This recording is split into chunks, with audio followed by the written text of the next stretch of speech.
ഒരു നോർമലി ഒരു fabrics iron ചെയ്യുക എന്ന് പറയുന്ന ഒരു കൺസെപ്റ്റ് ഉണ്ട്. അപ്പം ഞാൻ പിന്നെ ഇതിൻ്റെ ഒരു പ്രത്യേക ഈ ഒരു വാക്യൂം ടേബിളിൻ്റെ പർപ്പസ് എന്താണെന്ന് വെച്ചാൽ, നമ്മുടെ ഒരു ഇലക്ട്രിക്കൽ അയണും വാക്യൂം ടേബിളും തമ്മിലുള്ള വ്യത്യാസം, ഇതൊരു ഇലക്ട്രിക്കൽ അയണാണെന്ന് വിചാരിക്കുക.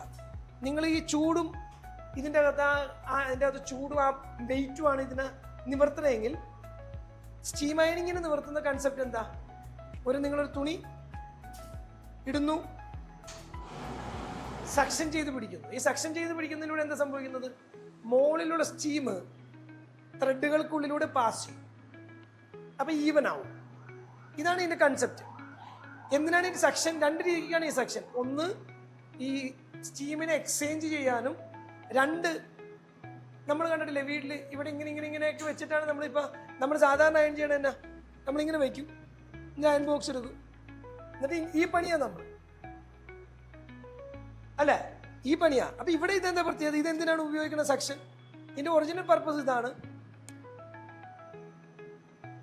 ഇങ്ങനെ ഇരിക്കുന്നു, പിടിച്ചു,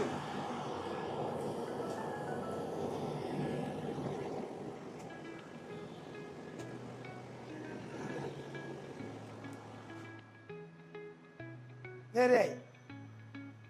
മറ്റേത് ഓരോന്ന് അലക്കി. ഇനിയിപ്പോ എന്തായി? ഒന്നും കൂടി ക്ലിയർ ആയി. ഇനി എനിക്ക് എന്തായി? വെറും 2 സെക്കൻഡില്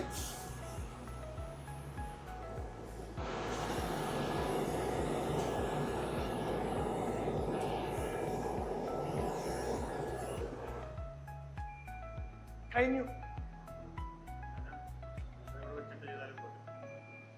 ആക്ച്വലി ഇങ്ങനെയുള്ള സംവിധാനങ്ങൾക്ക് ഈ തുണിക്ക് ഡബിൾ സൈഡ് വേണ്ട, 1 സൈഡ് മതി. അല്ലല്ല, അപ്പൊ എല്ലാ ലെവലും ഒരുപോലെ ആയില്ല. ഈ പരിപാടി ആർക്ക് പറ്റുമെന്നറിയാവോ? ആർക്ക് പറ്റും?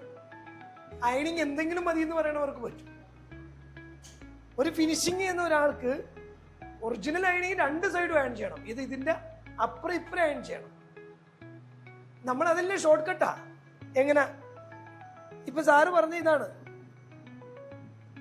എളുപ്പപ്പണി. ഇങ്ങനെയും കൂടി നമ്മൾ നിവർത്തി വെച്ചു.